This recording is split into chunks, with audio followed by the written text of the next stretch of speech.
again. I am Jen Westlake, your host for SoulCast. I'm so happy to see you again this week. I'm really grateful for everything that you are doing to learn and grow and to walk the spiritual path. It is not an easy path to walk as we are transitioning to do things differently.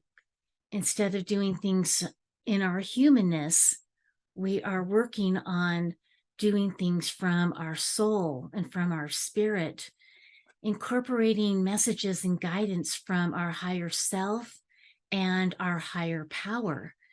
And it can be challenging at times, and we can make progress, and then we can take 2 steps forward and then a step back. So I'm asking you to be kind to yourself. It's really, really challenging during these times, you guys. We are seeing the dismantling and the dissolving away of old structures, structures that we were born into, structures that we have taken for granted.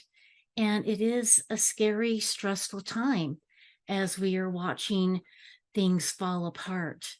But I encourage you to not go into the fear of what's happening as we watch things crumble around us. And that is physically and metaphysically, as we see systems that we have taken for granted.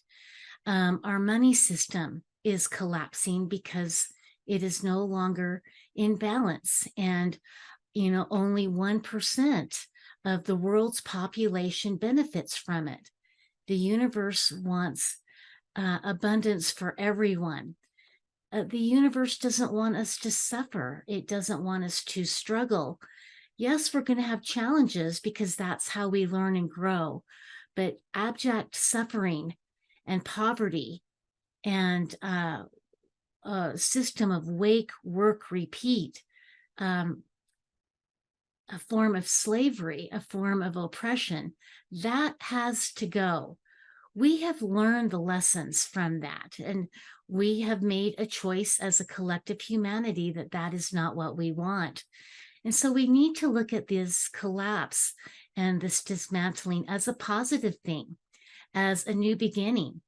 And fortunately for us, we can take those lessons that we've learned and the good parts, the best parts, the most beneficial and benevolent parts with us into where we are going as we cross this bridge of transformation, as we are transitioning into a higher vibration and into a different dimension of reality, one that is filled more with love and light, equality, and abundance for everyone, where you get to tap into your creativity and act on your inspired thoughts and ideas. It is going to be a blessing. It is going to be a glorious situation. But we do have to travel through what I call a dark night of the soul, because there's some things about this old system that aren't pretty, that we need to take out and take a look at and recognize the things that we don't want. There are many hidden truths that are being revealed right now.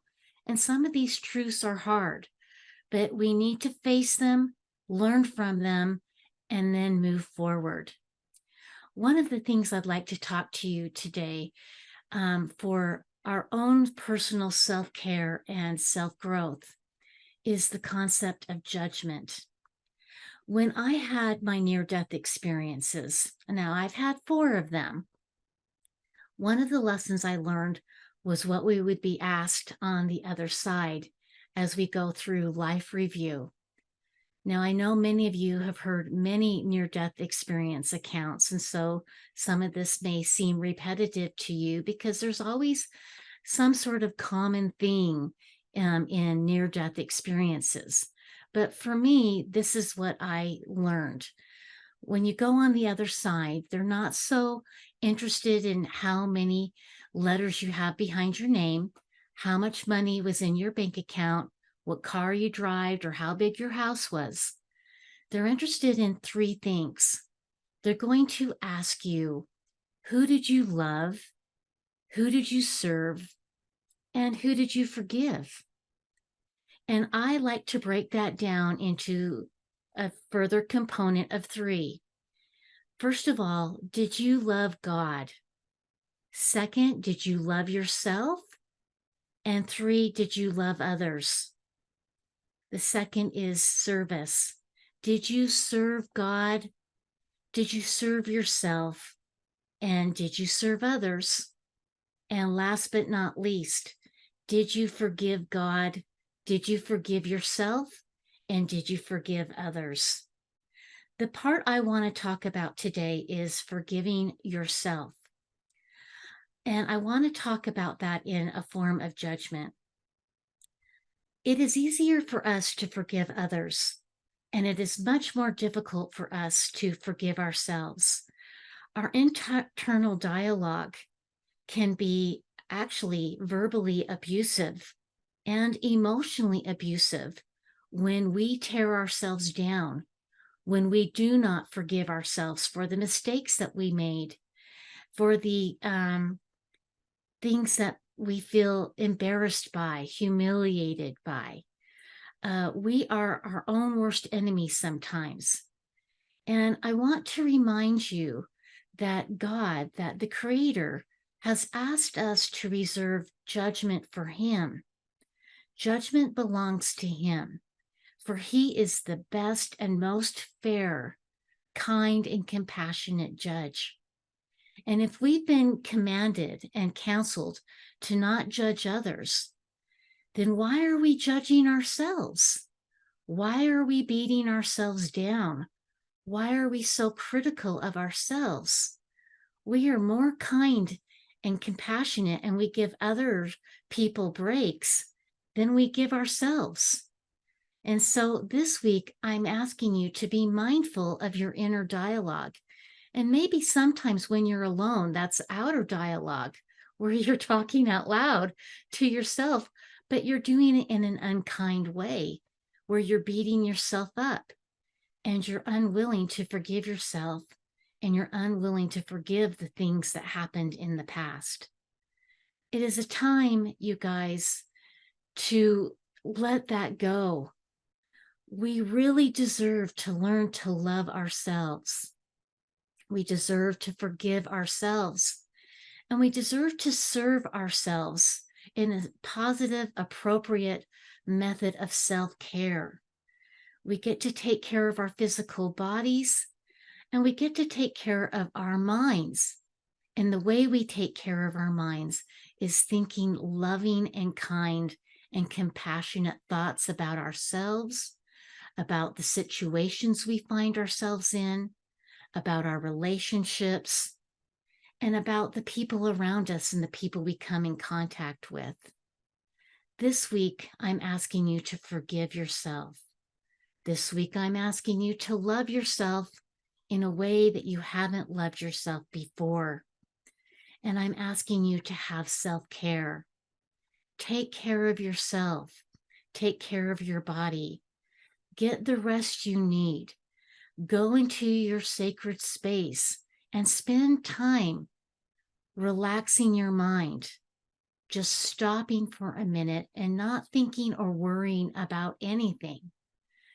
We have to have these respites from our human lives so that we can connect with our higher self and our own soul, who knows our own individual plan, the plan that we chose and agreed to before we came to Earth, the purpose why you're here.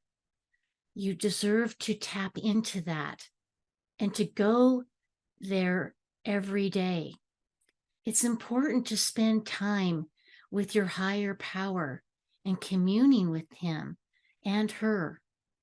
They are in the process, our Father and Mother God, of rebalancing the divine masculine and the divine feminine energies here on Earth, because they have gotten out of balance. And as things go back into balance, things may not seem fair, They may not seem right. They may seem scary, very stressful, causing a lot of anxiety. And that is why going into your sacred space, going into the silence and communing with your creator, asking for their wisdom and their guidance in your life, asking them for their support. Truly, everyone, they are the source of your supply. If you need anything at all, they are the ones to ask. Also, rely on the help of your guardian angels and your spirit guides. Give them things to do. They want to help you. They are there for you. Greet them every morning with love and admiration and excitement for your day. Ask them to help you have a fabulous, wonderful day. Ask them to help you say the things that need to be said, and ask for what you need and for what you want. Now, sometimes the answer to those questions may be no, or it could be not right yet. There is a divine plan and there is a divine timing to things.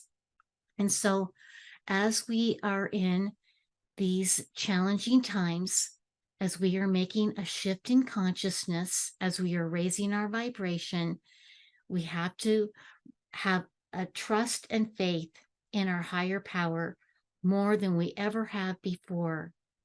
You need to choose them.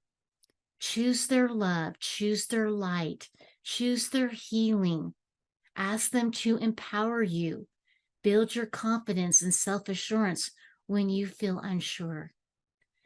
It is a difficult time that we are living through, but I want you to know that you are loved and that you are here on purpose for a purpose. Allow them into your life to guide you and direct you and align you with their highest path for your life. I want you to know that it is an honor for me to speak with such beautiful, amazing, high vibrational souls that are working every day to master their lives, master their thoughts, master their words, their inner dialogue, master their emotions so that they can be a light in the darkness, because we are going through a period of darkness right now. But as you shine your light, you can help yourself and all those you come in contact with come out of the darkness and into the light. You are amazing, and I love you and appreciate you.